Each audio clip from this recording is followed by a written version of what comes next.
बंधुजनों, एक बार पुनः हम आपसे रामायण के अनसुने प्रसंग पर संवाद हेतु उपस्थित हैं।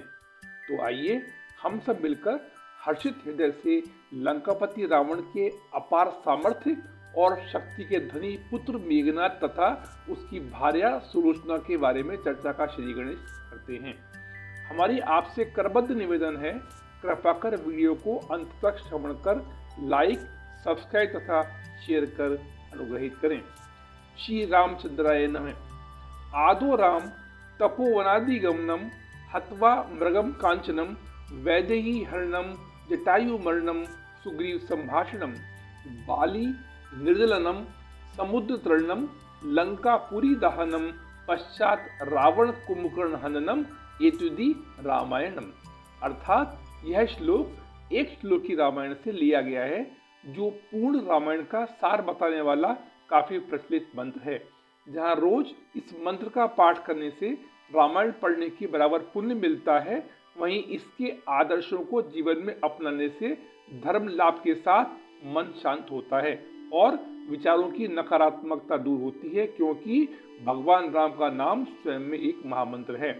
बंधुजनों, हिंदू धर्म ग्रंथों जैसे महर्षि वाल्मीकि कृत रामायण तथा गोस्वामी तुलसीदास जी कृत रामचरितमानस में मर्यादा पुरुषोत्तम भगवान राम की पत्नी माता सीता, भाई लक्ष्मण, पवन सुत हनुमान के साथ ही कई आसुरी और दुष्ट शक्तियों के सम्राट लंकापति रावण आदि अति महत्वपूर्ण चरित्रों का गुणगान समाहित है, जिनका वध करने के लिए स्वयं भगवान विष्णु को पृथ्वी पर मानव रूप में अवतरित होना पड़ा था।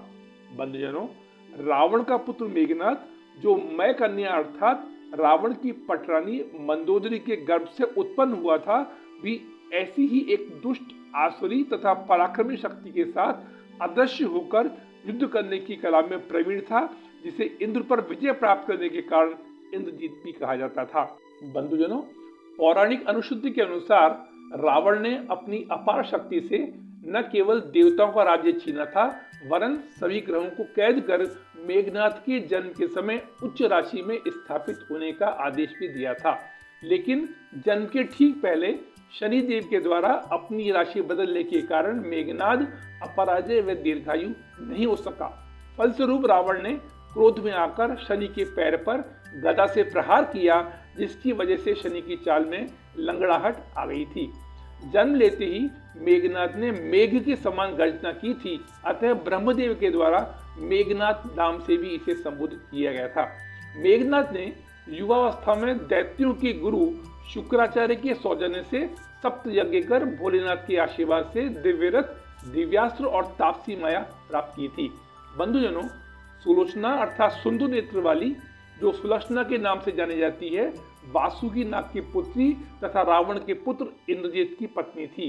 पौराणिक काल में ऐसी बहुत सी विभूतियां हुई हैं, जिनका जन्म आश्चर्यजनक तरीके से हुआ है। किसी का जन्म वृक्ष से, किसी का यज्ञ से, तो किसी का जन्म आंसुओं से हुआ था। इसी क्रम में पौराणिक कालीन स्त्री सुलोचना का जन्म भी एक अद्भुत रहस्यमयी कहानी है। मेघनाद काव्य में मेघनाद की पत्नी का नाम प्रमीला बताया गया है। सती सुलोचना का जन्म उस समय हुआ जब माता पार्वती ने प्रतिदिन की भांति भगवान शिव के प्रत्येक अंग को सजाते हुए भूलवश इतने सर्प लपेट दिए कि अंत में एक सर्प भगवान शिव के हाथ का कंगन बनाकर पहनाने के लिए कम पड़ गया था। अतः माता ने भगवान शिव के हाथ में वासुकी नाग को थोड़ा कसकर बांध दिया, जिससे वासुकी नाग के नेत्र से दो अश्रु निकले, जिनमें दो सुंदर कन्याएं प्रकट हुई। पहली सुनैना का विवाह मिथिला राज्य के चक्रवर्ती विदेहराज महाराज जनक से किया गया। दूसरी सुलोचना का विवाह देवराज इंद्र के पुत्र जयंत से निश्चित हुआ। जब सुलोचना को पता चला कि असुर सम्राट रावण के पुत्र मेघनाद ने इंद्र और उनके पुत्र जयंत को हरा दिया है, तो सुलोचना मन ही मन मेघनाद की ओर आकर्षित हुई और दोनों में प्रेम हो गया। मेघनाद भी सुलोचना के सौंदर्य पर मुग्ध हो गया और दोनों विवाह बंधन में बंध गए। जब नागराज को यह बात पता चली, तो उन्होंने सुलोचना को क्रोधित होकर श्राप दिया कि तुमने जिस अधर्मी को अपना पति चुना है, उसका वध त्रेता युग में मेरे ही हाथों होगा। इसी शाप के कारण मेघनाद का वध लक्ष्मण के हाथों संपन्न हुआ, जो शेषनाग के अवतार थे।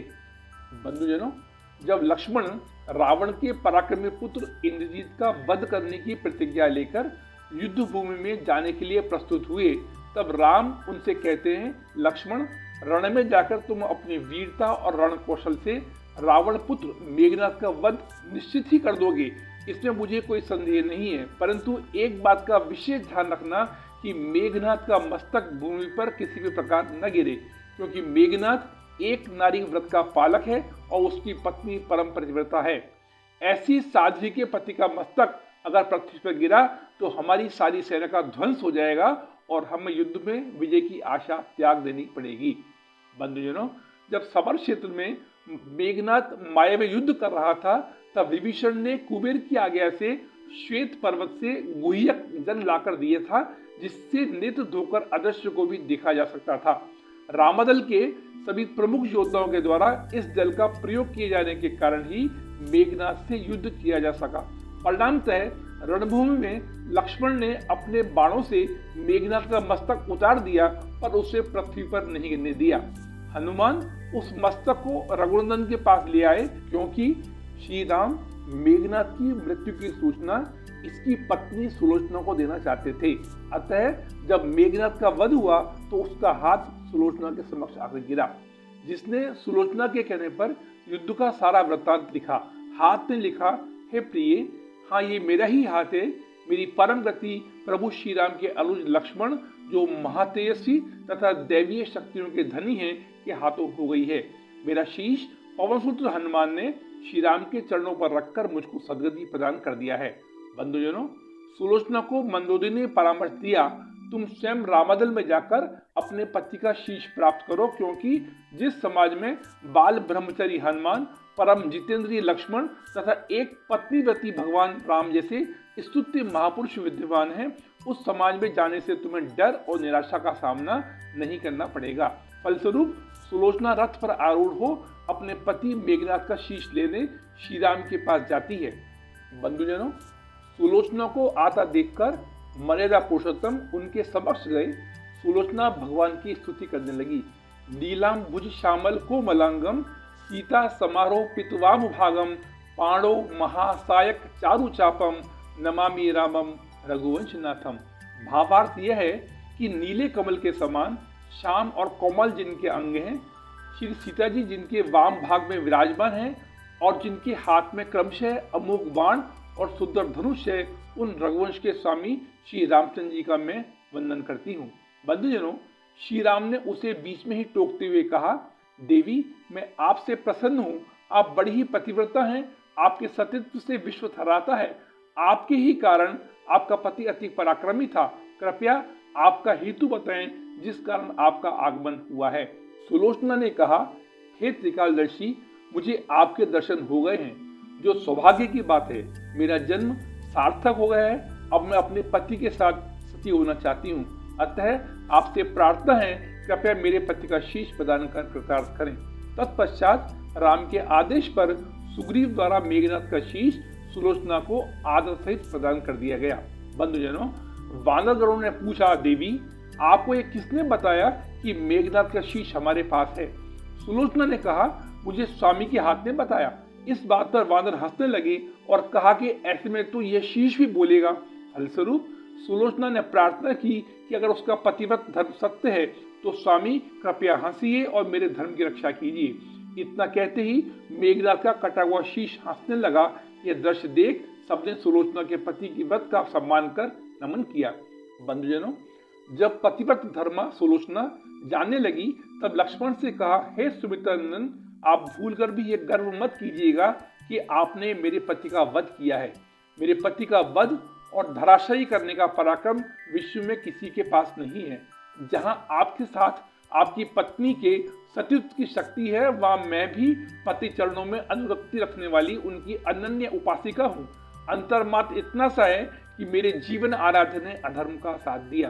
बंधुजनों, चलते समय सुलोचना ने राम से प्रार्थना की, हे रघुनंदन, आज मेरे पति की अंत्येष्टि क्रिया है और उनकी अनुचरी में उनसे मिलने जा रही हूँ। अतः कृपया अगर आज युद्ध बंद रखें तो उत्तम होगा। अतः त्रिलोकीनाथ ने सुलोचना की प्रार्थना स्वीकार कर ली। तत्पश्चात सुलोचना पति का सिर लेकर वापस लंका आ गई तथा समुद्र तट पर एक चंदन की चिता में अपने पति के शीश को गोद में रखकर सदा के लिए पंच तत्वों में विलीन हो गई। बंधुजनों, हमने उक्त विवेचना को मूर्त करने में हर संभव तथ्यात्मक तथा सकारात्मक प्रयास किया है।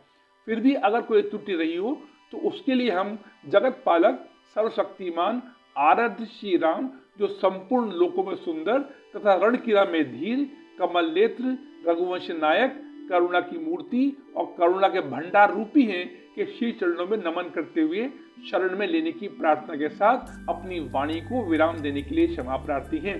अतः अगले सत्र में मिलने की जिज्ञासा के साथ लोकाभिरामम रणरंग धीरम राजीव नेत्रम रघुवंशनाथम कारुण्य रूपम करुणाकरम तम श्री रामचंद्रम शरणम प्रपद्ये। जय श्री राम। धन्यवाद।